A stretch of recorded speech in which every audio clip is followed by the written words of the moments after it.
Welcome back to Elon Local News. I'm Justin Beagle with your sports update. Coming to the United States is a very challenging task for many immigrants, and they often leave behind many of their belongings and family members. For sophomore cross-country and track runner Luis Vargas, moving from Mexico to the U.S. was very difficult, and running is the one way he hopes to make his family proud. Our Jimmy Stevenson shares his story.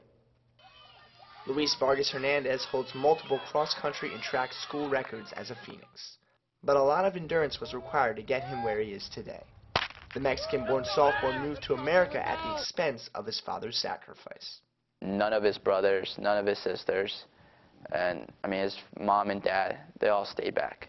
I look up to him. You know, that's the father I want to be. In a way, none of this would be possible without him. He works hard each and every day to certainly make his family proud, but also his teammates proud. He takes great pride in his relationships. Vargas carries his family with him wherever he runs. He always has them in his heart. Te amo.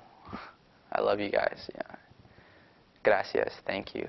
I don't know. I'm more of a action speaks louder than words. So I can say that to them every day, but I want them to show. I want to show them that I mean those things.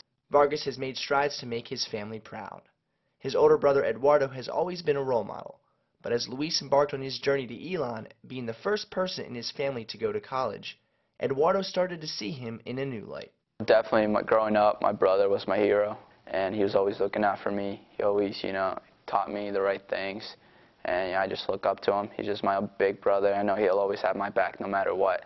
It's crazy that when I got into college, he told me that the roles had been reversed, that now he looks up to me, and that literally, that changed my world. But even with multiple awards and records, Vargas knows there is one simple piece of paper that will mean the world to his family. A college degree, they'll just die of happiness that day, and I can't wait for my graduation, because I know that'll be one of the happiest moments of their lives. Jimmy Stevenson, Elon Local News.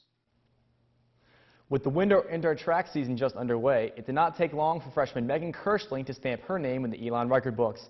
Kirschling set the Elon University high jump record at the Liberty Invitational in Lynchburg, Virginia in late December. With a final measurement of 5 feet 8 inches, Kirschling broke the record of 5 feet 5 3/4 inches set by her sophomore teammate Luis Probateo just last year. Kirschling was thrilled to have set such a record, but understands she now has to step up her game. It was great having family support and team support, and the coaches were really helpful, so it was exciting to start out so strong, and I'm just looking forward to continuing on into the season. In soccer news, Elon's own Chris Thomas continues to prepare for the MLS draft, which is now just a few days away. Last week, Thomas was one of 54 players selected to participate in the MLS Combine held in Fort Lauderdale, Florida. There, he caught the attention of several GMs and owners. According to ESPN's mock draft, Thomas is projected to be a first-round draft pick.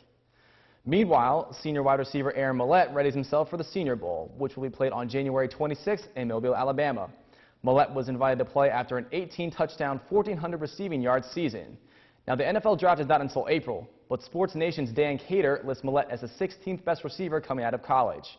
CBS Sports projected Millett to be a 5th-round draft pick, but with a strong performance at the 2013 Senior Bowl, Millett could definitely see his stock rise. And finally, today's a great day to be a hockey fan once again. Last weekend, the NHL and NHL Players Association reached a tentative deal to last for 10 years.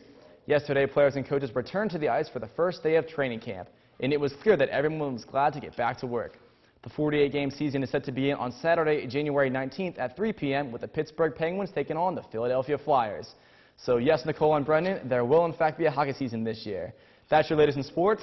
I'm Justin Beagle. Nicole, Brendan, back to you.